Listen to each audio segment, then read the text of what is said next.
Yes, so hey guys, welcome back to Play with Science. I'm continuing the Lost Spring Hornbill book, chapter number 2. So let's start with it. Before moving on to the video, hit the bell icon and subscribe to my channel. Give a huge like if you like my content. Okay, so jumping on to the video, इसमें क्या है हमने पिछला पढ़ लिया था वो देखने के लिए आप पार्ट 1 को प्रेफर करें सुनना ठीक है तो I am continuing I remember a story a man I remember a story. A man from Udupi once told me, as a young boy, he would go to school past an old temple where his father was a priest. Priest matlab pandit. He would stop briefly at the temple and pray for a pair of shoes. 30 years later, sorry, 30 years later, I visited my town and the temple, which was now drowned in an air of desolation. In the backyard where lived the new priest, there were red and white plastic chairs. A young boy dressed in a gray uniform, wearing socks and shoes, arrived panting and threw his school bag on a folding bed. Looking at the boy, I remembered the prayer another boy had made to Goddess when he had finally got a pair of shoes. Let me never lose them. The goddess had granted his prayer. Young boys like the son of the priest now wore shoes, but many others, like the rag pickers in my neighborhood, remained shoeless. My acquaintance with the barefoot rag pickers leads me to Simapuri, a place on the periphery of Delhi, yet miles away from it metamorphically.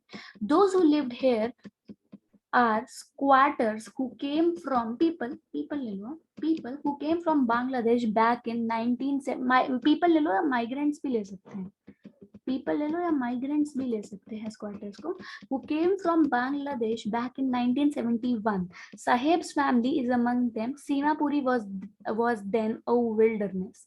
It still is, but it is no longer empty.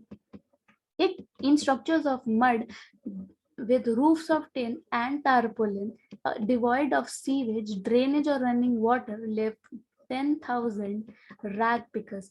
They have lived here for more than 30 years without an identity, without permits, but with ration cards. Then that get their names on voters list and enable them to buy grain. So खाने के इंतजाम तो कर लिया जाता था. Food is more important for survival than an identity. If at the end of the day we can feed our families and go to bed without an aching stomach, we would rather live here in the fields that gave us no grain than in the fields that give us no grain. Say a group of women in tattered saris, then I asked them why they left the beautiful land of green fields and rivers. वो ये बोलती है कि जब हम यहाँ गंदी जगह पे सो के हमको खाना मिल रहा है खाने को तो हम उस जगह पे क्यों रहे हैं जो अच्छी है बट वहां से हमें कुछ खाने को मिल ही नहीं रहा बिकॉज उस टाइम पे उस सिचुएशन में food is the only thing for survival right so whenever they find food, they pitch their tents that become transit homes. Children grow up in them, becoming partners in survival. And survival in Simapuri means rag picking. Through the years, it has acquired the proportions of a fine art. Garbage to them is gold. Okay, garbage to them is gold. It is their daily bread, a roof over their heads, even if it is a leaking roof. But for a child, it is even more. Enough. Like seriously enough. I sometimes find a rupee, even a 10 rupee note, Sahib says, his eyes lighting up. When you can find a silver coin in a heap of garbage, you don't stop scrounging, for there is hope of finding more. It seems that for children, garbage has meaning different from what it means to their parents. For the children, it is wrapped in wonder. For the elders, it is a means of survival. One winter morning, I see Sahib standing by the fenced gate of the neighborhood club watching two young men dressed in white playing tennis. I like the game, he hums, content to watch it standing behind the fence. I go inside when no one is around, he admits. The gatekeeper let me use the swing. Sahib too is wearing tennis shoes that look strange over his discolored shirt and shorts. Someone gave them to me. He says in the manner of explanation.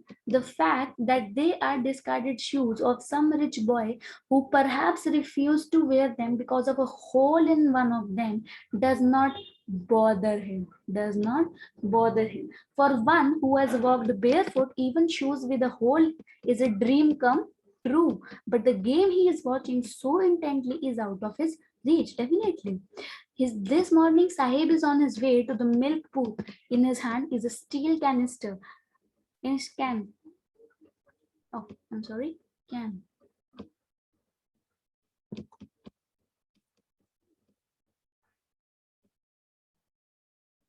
Okay. I now work in a tea stall down the road. He says, pointing in the distance. I am paid 800 rupees and all my meals. Does he like the job? I ask. If his face I see has lost the carefree look, the steel canister seems heavier than the plastic bag he would carry so lightly over his shoulder. The bag was his. The canister belongs to the man who owns a t-shirt. Sahib is no longer his own master. So, अब यहाँ पे वो ये बताते हैं कि पहले तो साहेब अपने आप कोई गोल्ड अपना गार्बेज में से ढूंढ लेता था, बट और वो अपना खुद का मास्टर था. जब पैसा आना होता था वो ढूंढ लेता था, जब नहीं चाहिए होता तो वो नहीं ढूंढता था. ठीक है. बट अब क्या हुआ, वो किसी शॉपकीपर के अंदर काम करने लग गए, तो वो बोलता है sahib is no longer his own master. अब उसको उस बंदे के द मालिक के हिसाब से काम करना पड़ेगा. ठीक है. I want to drive a car. Mukesh insist on being his own master. I will be a motor mechanic, he announces. Do you know anything about cars? I ask. I will learn to drive a car, he answers, looking straight into my eyes. His dream looms like a mirage. Mirage, पता है आपको कि जैसे desert में जाते हैं हम, तो वहां पे हमको क्या लगता है कि एक विषय हिंदी में कल्पना सी होती है कि वो वहां पानी है, फिर जाते तो देखते नहीं है कुछ, तो वो एक मिरेज होता है. ठीक है. Amidst the dust of fields that filled his town, Firozabad, famous for bangles. Every other family in Firozabad is engaged in making bangles. It is the center of India's glass bowling industry, where families have spent generations working around furnaces, welding glass, making bangles for all the women in the land, it seems. Mukesh's family, among them, none of them know that it is illegal for children like him to work in the glass furnaces with high temperatures in dingy cells without air and light. That the law, if enforced, could get him all those 20,000 children out of the hot furnaces where they slog their daylight hours, often losing the brightness of their eyes.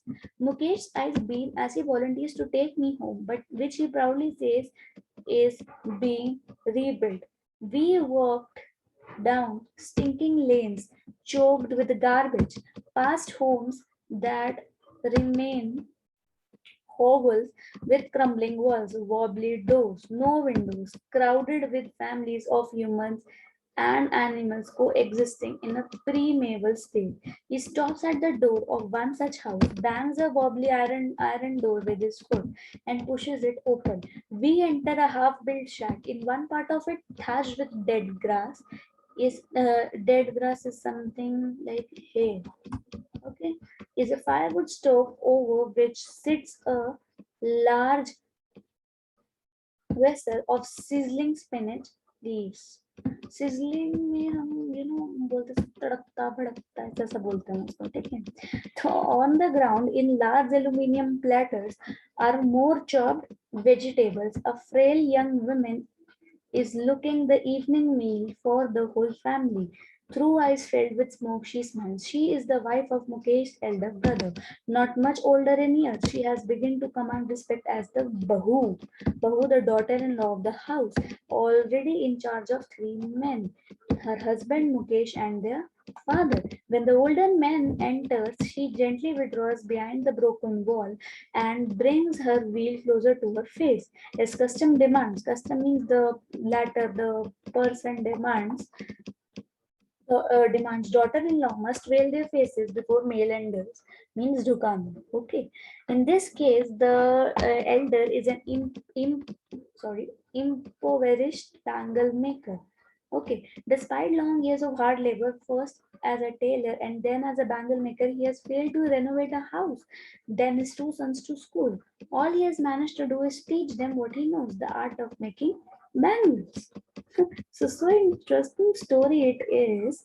वो literally मतलब उसने बोला कि ना वो पहले जब Taylor था और फिर एक बैंगल मेकर था, ना वो अपना घर रेनोवेट करा सका, ना वो अपने दो बच्चों को स्कूल भेज सका, सिर्फ जो उसको आता था उसने वो उनको सिखा दिया. That is the art of making bangles. So we are going short of time. I'm stopping here for today, and I will be posting this part 3 in the next video.